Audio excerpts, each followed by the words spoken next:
and welcome to the podcast, everyone. Like I said, I think this episode it was going to be, I think, about the Hobbit. So the reason why, and I'm just gonna jump right into this.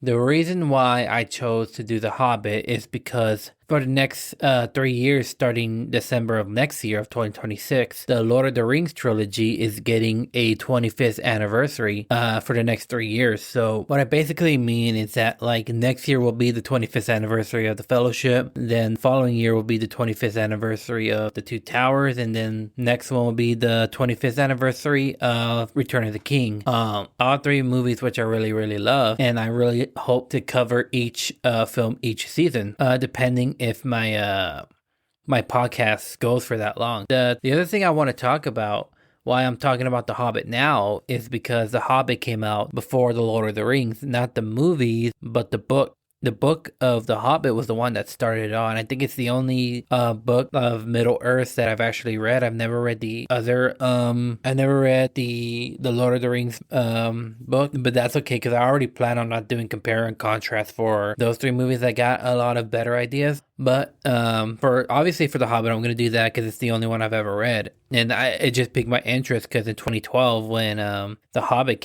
was coming out at that time, I decided to read the book ahead of time. And luckily for me, it's like I could have taken some breaks because, Peter Jackson decided to make 3 movies out of one book. And we can all agree that that's not really necessary. You don't need to make 3 separate movies based on one book. You don't need to create a whole new trilogy. Yes, I get it. The book is long. Or it's not even a long book, actually. I mean, once you get to the chapter of the Battle of the Five Armies, it's not even that many pages. It's literally like one chapter of an entire book towards the end of the book when Bilbo gets back to the Shire.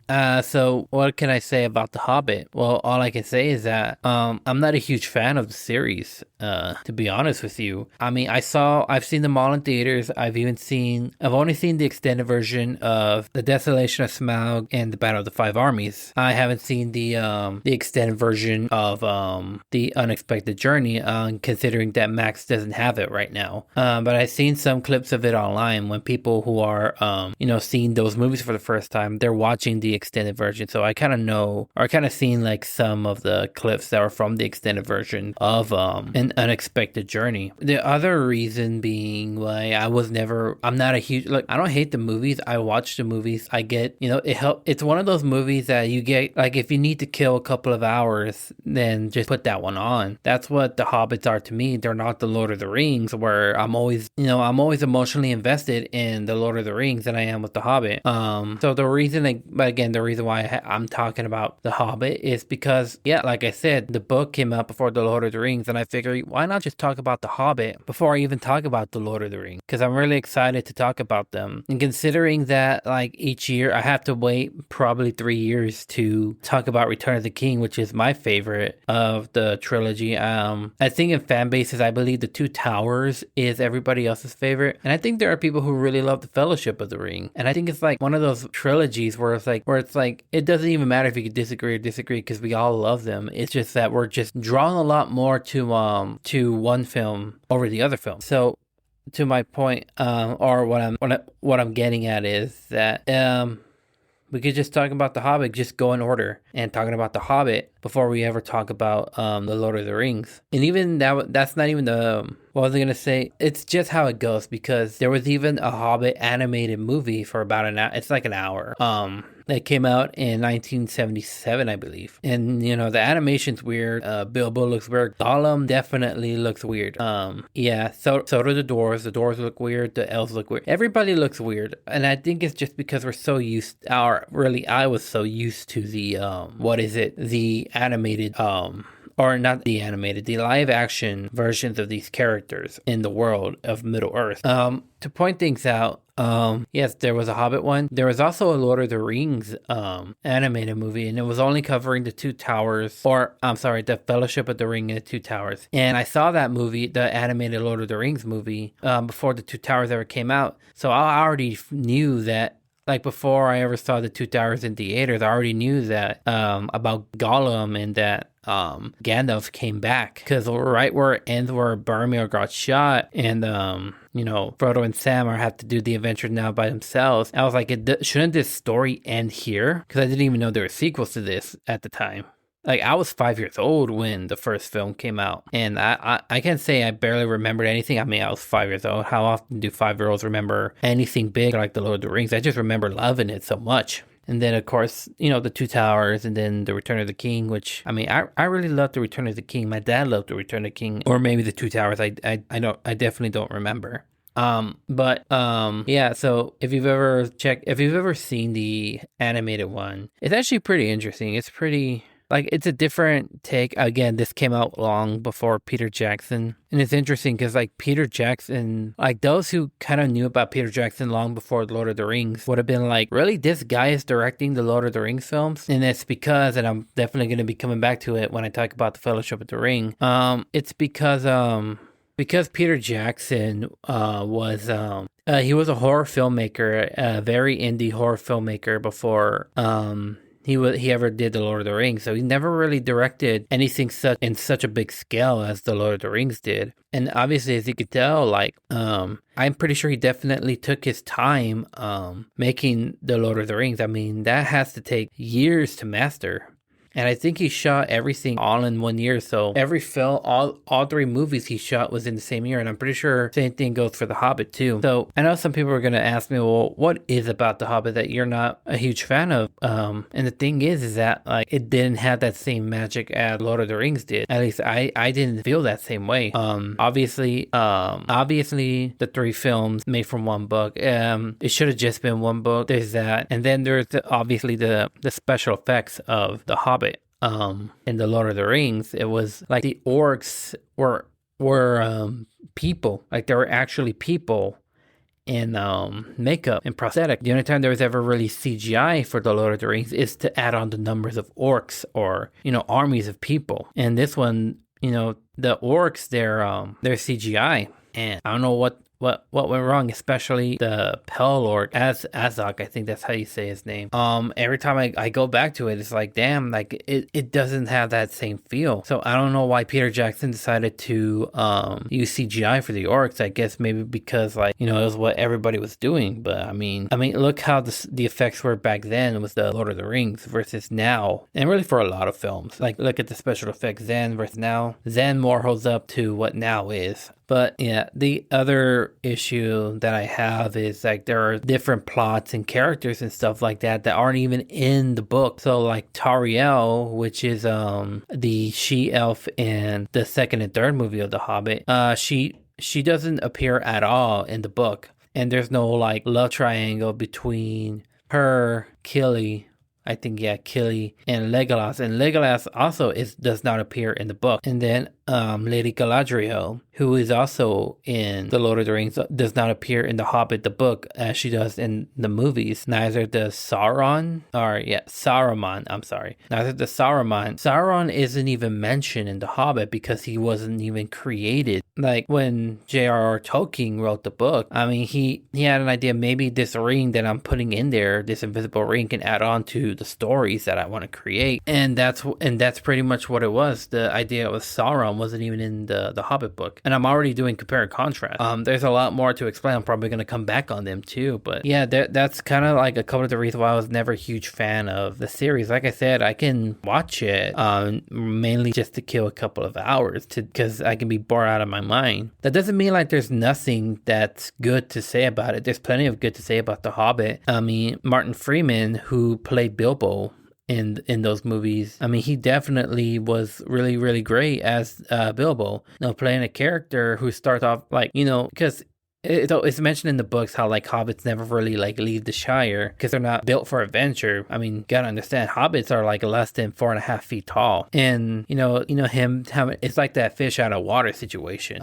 So that's one of the things about it, is that, like, the way Martin Freeman plays the character. I love the portrayals of Thorin Oakenshield and all the rest of the orcs. I wish some of them talked a lot more, but, I mean, you're talking about, 13 orcs? And, like, who do we focus on more other than, Thorin Oakenshield? Ian McKellen is also back as a Gandalf. I love him as Gandalf. Obviously, I do also love him as Magneto.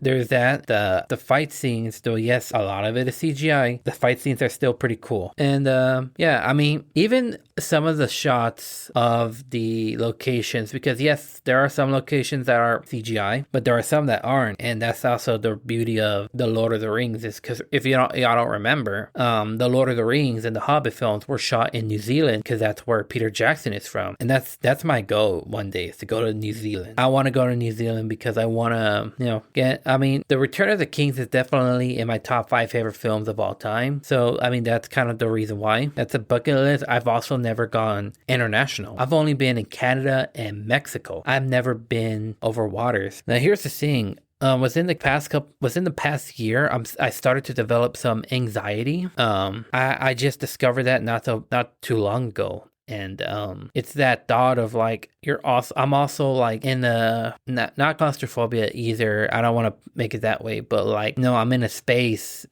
that's never gonna end, and it's like I need to walk around and stuff like that. And then I just like, I have some heavy breathing. I don't know, like what's been happening. Like times I need air, I need air to like help me calm down, but that's not gonna be possible because I would be in a plane, going thousands of miles per hour, but I'm still gonna be arriving like in 20 hours, depending. I don't know how long these flights are, but. Yeah, but I mean, aside from all of that, I still want to go to New Zealand. I want to go to New Zealand, and yeah, I mean, like I said, there are some positives that I have on the Lord of the Rings. It's that series that's a bit 50-50 for me per episode. I mean, not per episode, per movie. Those are some of the things that I say, like, I like it, but then there's some stuff I don't like. But yeah, it's the series was never as good as the Lord of the Rings was. I mean, and come on, the entire series. I mean, every year was nominated for Best Picture and Best Director, and I think even Best Screenplay. And it won, and then I think every year it won Best Effects and Best Music. And I think the third film took both score and original song by a song written by Annie Lennox. If y'all don't know, Annie Lennox is for man, I forgot what that group was called, but she's the original singer of Sweet Dreams Are Made of This. But yeah, I mean, the trilogy didn't even get any Oscar love. They've only gotten, like, I think the sound categories, and I think that's it. Maybe just the sound categories and probably the effects categories. But yeah, no, they were completely like shunned out from the Academy. I mean, because, I mean, like I said, it wasn't as good as the Lord of the Rings were. They were just good, but they were watchable. I should say it like that. And another positive is obviously, though when I rewatched it, it could use some more work, but the Smaug the Dragon was really cool when I saw it in theaters. And then when I look at it now, I mean, I could see the effects a bit just starting to date a bit, but just the portrayal of the dragon. And Benedict Cumberbatch even said that he wanted to play Smaug the Dragon when he was a little kid. And when Peter Jackson decided to make this series, that was an opportunity, and he took it, and he got the role. Yeah, I think that's as much as I could talk about right now. Just because, like, there's not much to mention. That it's not like any other film I talked about that has a deep impact. This series doesn't really have much of a deep impact as a lot of the other films I talked about, because it's not the Lord of the Rings. Yeah, that's why I like next year and the next 3 years, when I talk about each Lord of the Rings film, there are bigger impacts of the Lord of the Rings, and I'll pretty much explain it after I go on break. But yeah, I'm gonna take a break right now, and we're gonna do another compare contrast, because that's all I got for this episode after break. But yeah, let's go.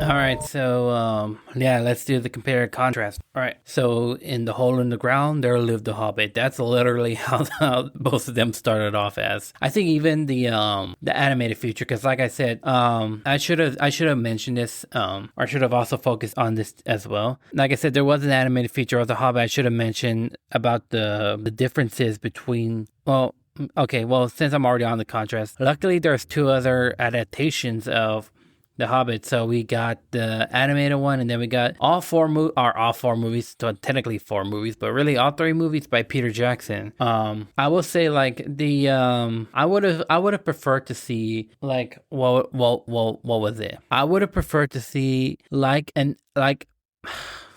why do I have a hard time saying this? A Hobbit show or a Middle Earth show. I know some people are gonna be like, yeah, there's the show on Amazon, the Rings of Power. I've never seen it, and I'm not even planning on watching it because I've heard some not so great things about the show. And the funny thing is, I found out the show cannot be canceled because I think the creators made a deal with the families of not Peter Jackson, of J.R.R. Tolkien, saying that like if they cancel the show, they had to pay millions of dollars in fines for them. So they're screwed no matter what. You're gonna have a show that not gonna give you profit because of viewerships. The lesser the viewership, lesser the profit. But then you're also still gonna lose more money, which you probably don't even have any more of because you were making the show. If you choose to cancel it, so they shot themselves in the foot there. And that's not even, it's mainly the fault of the writers, because the writers, the way they made it, fans of the books hated it. So that's what it is. But to my point, there should just be like a Hobbit. There should be a proper Middle Earth show. You don't have to remake the entire Middle Earth saga, I guess you can say. Basically, what I mean is don't remake Lord of the Rings or make it into a series, a mini series that was about Frodo and Sam. I'm not saying like don't do that or do that. I'm saying like if we just had a show about Bilbo Baggins, it actually would have been better. That's just what I'm saying. But you know what? We're here now. Let's talk about it. I'm not gonna do compare and contrast with the Lord of the Rings. That's not worth it. I mean, the Lord of the Rings deserves more. So the Hobbit deserves as much as what I usually give it. So here it is. The biggest compare and contrast is that like we get backstories about the dwarves. Now like we're familiar with the dwarves in the book, but supposedly like the king got the original dwarf king, Doran Oakenshield's grandfather, went mad.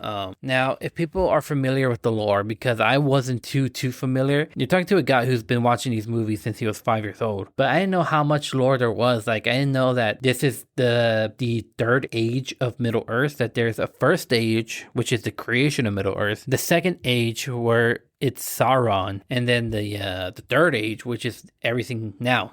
So I wasn't familiar with that. But we get much backstory about the dwarves and like, you know, the what is it, like the raids of Smaug when he first enters. So there's that backstory there. And then so the animated movie, I couldn't think of the word. The animated movie didn't have or even mention about like what entirely happened. They do say like, yes, there was a dragon that took their city and they want it back, or they took the Lonely Mountain and they want the Lonely Mountain back. There's that, but there's also no mention or showing of Azog the Defiler, the Pale Orc, that's what they call him, as well as Bolg, his offspring. So here's what I mean. Azog the Defiler is mentioned in the book, but he's not like the main villain as the movies have been putting it. Apparently, like in the movie where Doran Oakenshield cut off his arm, obviously that's also when Doran got his name. Because I forgot what his actual name is, son of Durin or something like that, or Durin's son. He's called Oakenshield because he used a branch as a shield, an oak branch, so Oakenshield. But in the movie, how like, you know, Azog the Defiler's arm was cut off and he retreated. In the book, that same battle, he actually dies. So he's never really shown. So he's not really as prominent in the book as he is in the movies. But a lot of things are pretty similar, like the trolls, which I think is a lot funnier in live action than in the animated movie, as well as in the book. There's that. I mean, the other one, as I mentioned, Tauriel and Legolas. Tauriel is a character that was made up for the movie. Yeah. Just because they wanted to have a love story, and because if you ever read the book and seen the animated show, it's all guys. Like, I mean, I got nothing wrong with like wanting to add some female representation of it. My thing is, and I'm gonna go off topic for a bit, I don't mind representation in films, but you got to put it in a way that's like, it's like, oh, I'm a female in a movie, that's it. No, you have to have character development and how this person really provide stuff for the plot. I felt like that wasn't Tariel at all. She was just a female fighter. And like I said, Legolas wasn't in the book at all. He didn't show up until the Fellowship of the Rings, the book. And like they also wanted, again, a love story between her and Killy, which is one of the elves. Or not the elves, the dwarves, the companion. The companion is what they call it. There's the Fellowship and the Fellowship of the Ring, and then there's the companions and or the companionship in the Hobbit. And just like the Hobbit as well, in the books, in the animated series, and in the movies, Gandalf comes and goes. I've had people that are like that, and I hate it sometimes, but, there are people that just come and go out of nowhere. It's like, Gandalf, you're here, and then when dangerous situations come, Gandalf's not there. So there's that. The other thing,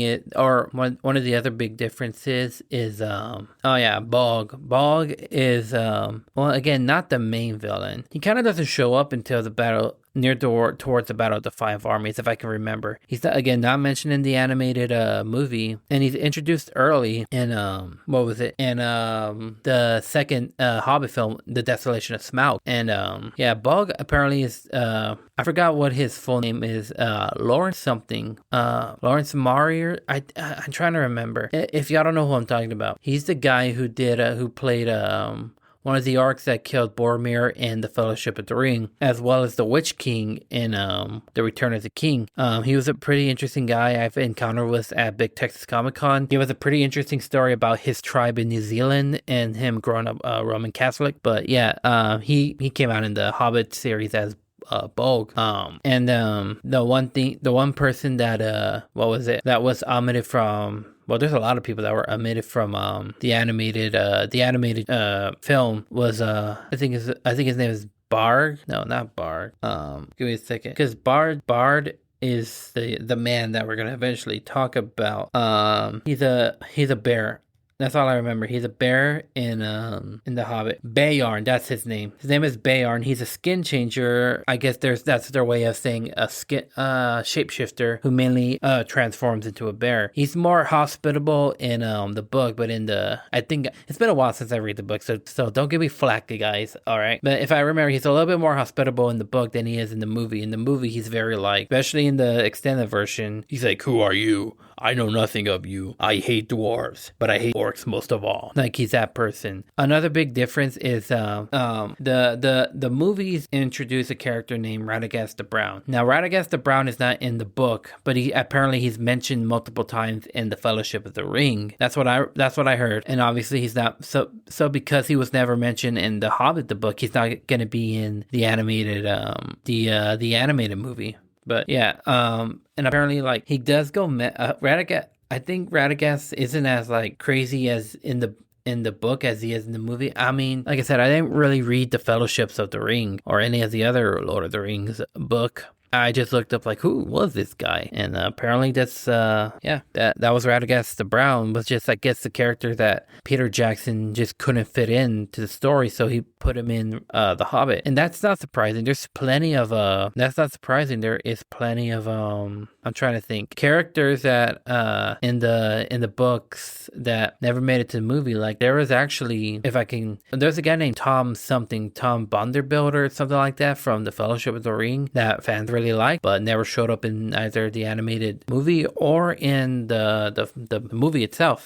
That's one of those things. Again, when trying to adapt a book into a movie, especially a pretty big book, and the book that's full on fantasy, you have to change the plot of the movie, or you have to change the plot a bit, change things around, or you may have to exclude some parts and some people. So that's what they did. There's that, and then of course there is Bard. Bard is in the book he is a fisher. I think he is a fisherman. I don't remember. It's been a while. He has more prominence in the books and as well as in the movies than in the animated one. Though in the animated one, it's because his part doesn't come until the last couple of chapters of The Hobbit, a couple of chapters before, or I think the chapter before they even went to the mountains to get something, I guess you could say. Well, not something. I'll explain it later.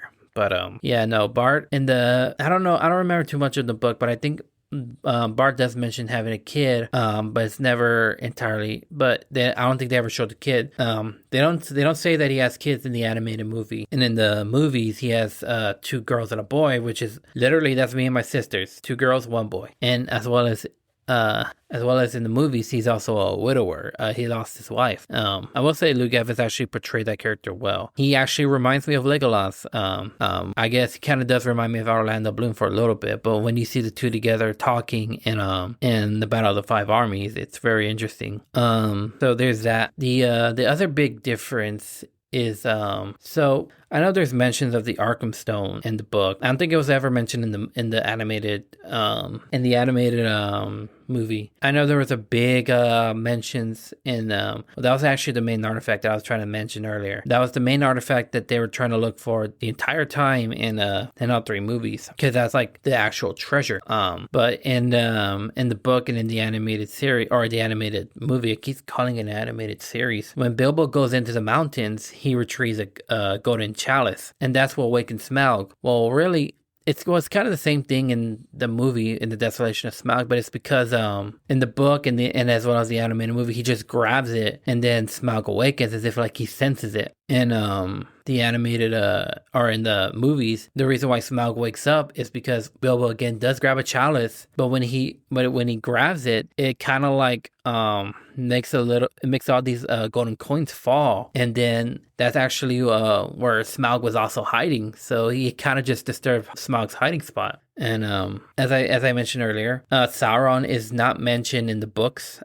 Or in the book as well as in the animated movie. And I mean, he's put there because everybody knows Sauron. We know that he's the villain of pretty much this entire mythology, if you could call it. But it also kind of gives a reason why like Gandalf comes and goes, because Gandalf again comes and goes in all the movies. And yeah, every time he comes back is usually at the moment they needed him, like when they were all about to be killed by the trolls. Gandalf comes and says the dawn will take you all, and all the trolls turn to stone. And then when when the dwarves were kidnapped by the goblins, it's always a kidnapping. Gandalf came and freed them and made sure everybody fights back. And then this time around, it's because Gandalf had to tell him that about the army of orcs or goblins in the book as well as in the animated movie. Hey, there's this army that's coming towards the mountains. And I think if I could look at it, the way Peter Jackson wrote and directed on like the reasonings of like why the orcs and the elves and the men are fighting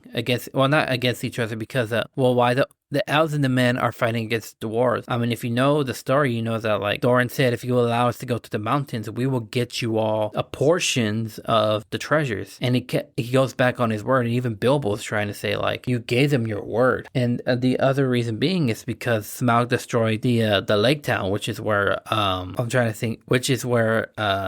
and all the other folks were staying at. And thing about the both adaptations of the story is that they've mentioned that I think Bard's grandfather was the one who shot many arrows at Smaug and kind of made a little bit of a dent in him, like it chipped off the scale of Smaug, and I guess the right place where you would shoot him in the heart. I guess maybe that's where his heart would be at. I guess, I don't know. All we know is that like Bard shoots him in that exact spot and he dies. The other thing I will say is that like Thorin Oakenshield in the movie doesn't really, it's not like he doesn't want to fight, while the orcs the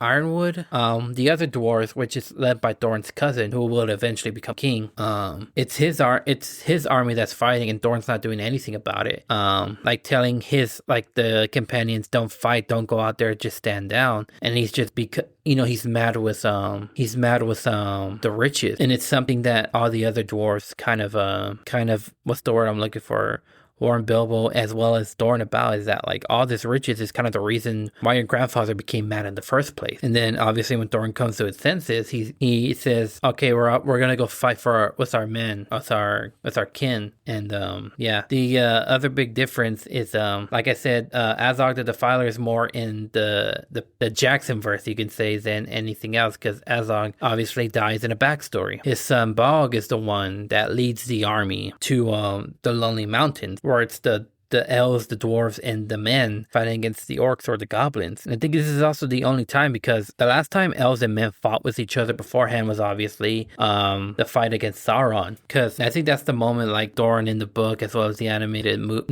movie came to his senses. Like, oh yeah, why don't you and I fight with each other, and then we will fight off the orcs, you know. And in the movie, we all knew Thorin was gonna die. If you've read the book, you knew that Thorin was gonna die. And you know, when I see people who've never read the books react to all of this, they were surprised when Philly and Killy die. And like I said, if you read the book, you know that Philly and Killy, they die in the book, as well as Thorin. Thorin also dies in the animated movie. I think it was like Bomber and some other still Philly and Killy and Thorin, but I think like 4 other dwarves died during the Battle of the Five Armies. And in the Battle of the Five Armies, Bilbo gets knocked out pretty early within the fight, which is like in the movie he does get knocked out, but at that point he already knew Philly died. And then I think that's also the moment. And then not long after that, Killy does get killed by Bolg. We don't really know how they die in the book as well as the animated movie. We just know that they die. Same thing with Thorin Oakenshield. In the movie, Thorin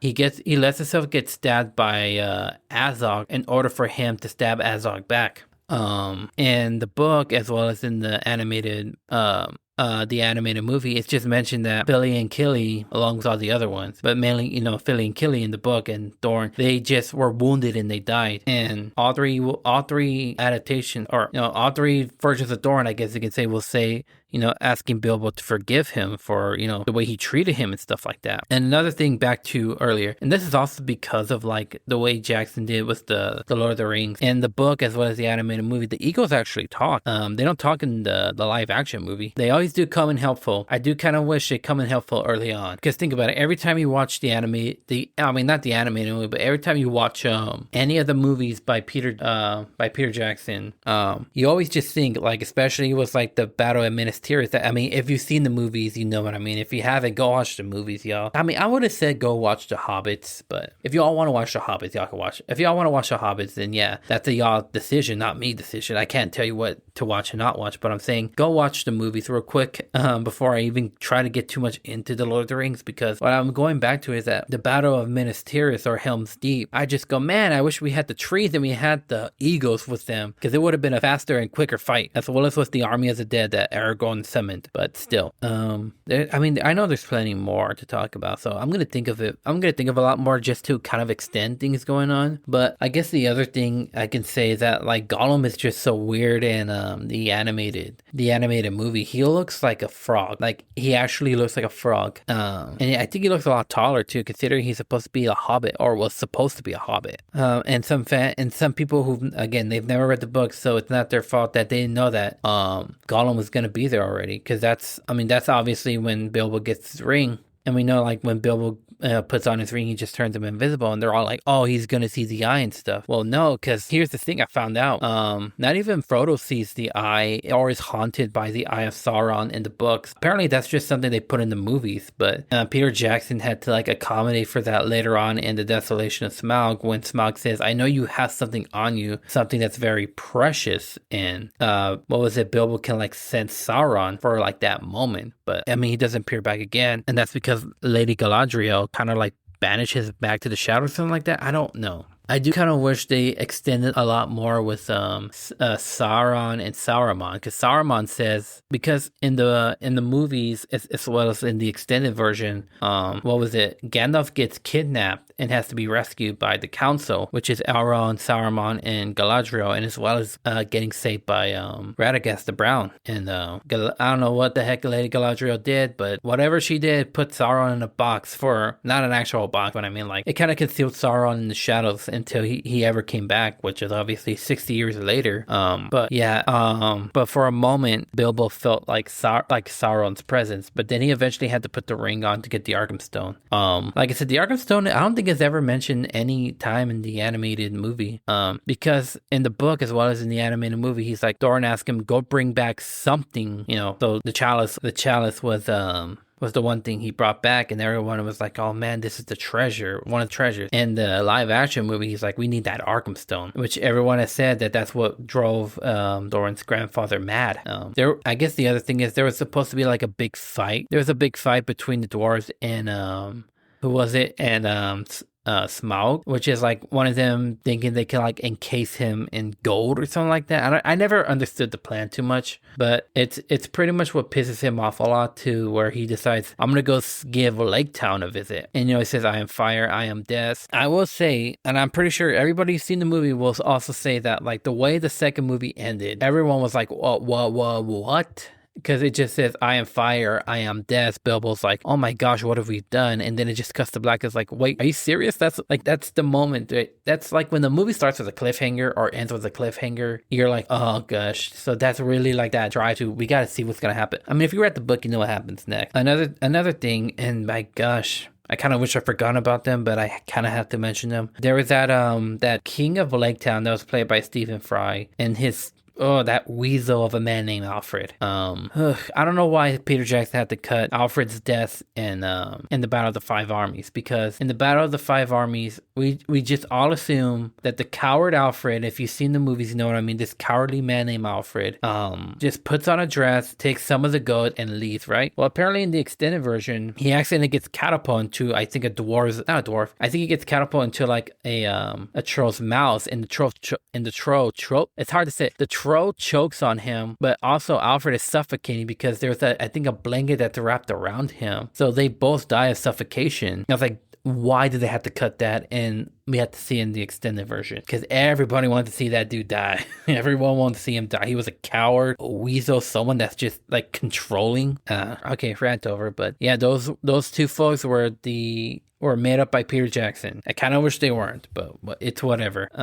What else? I guess like the barrel scene in the Desolation of Smaug. They're chased by elves, yes, but they're also chased by orcs. But that's only in the movies. But that's just like a bigger change. I think that's just a driving point, I guess you could say. I mean, yeah, there's a lot. I guess I could also say the deaths of Balg and as I mentioned, he's not mentioned at all in the animated movie, but in the live action movie, Legolas kills him. In the book, Beorn like throws him off a cliff. Oh, something I did forgot to mention, Azog the Defiler, if you guys are fans of Arrow, he's played by Manu Bennett, the guy who played Slade and Deathstroke in Arrow. But I mean, yeah, there's so many of them. This was the only book in the entire Middle Earth realm that I've ever read. I will say that like there's some qualities that I like about The Hobbit. I mean, yes, the way he's written, the way that the characters are written, I think I prefer those. But again, doesn't hold a spark to The Lord of the Rings. And like I said, gonna talk about The Lord of the Rings for the next 3 years, which is it's hard to say that I have to wait till 2028, I believe, to talk about the 25th anniversary of The Return of the King, because The Return of the King, as I said, is my favorite of the trilogy. But also in 2028, but earlier within that year, I do want to talk about the Beatles. I gotta talk about the Beatles because we know that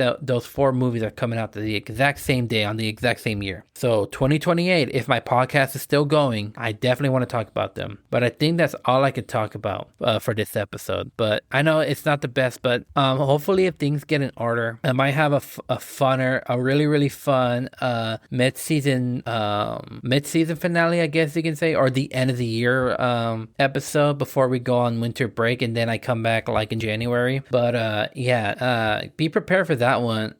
If things don't go out, I think I could come up with something last minute. But other than that, you guys have a great night, day, morning, whenever you're listening to this. Signing off.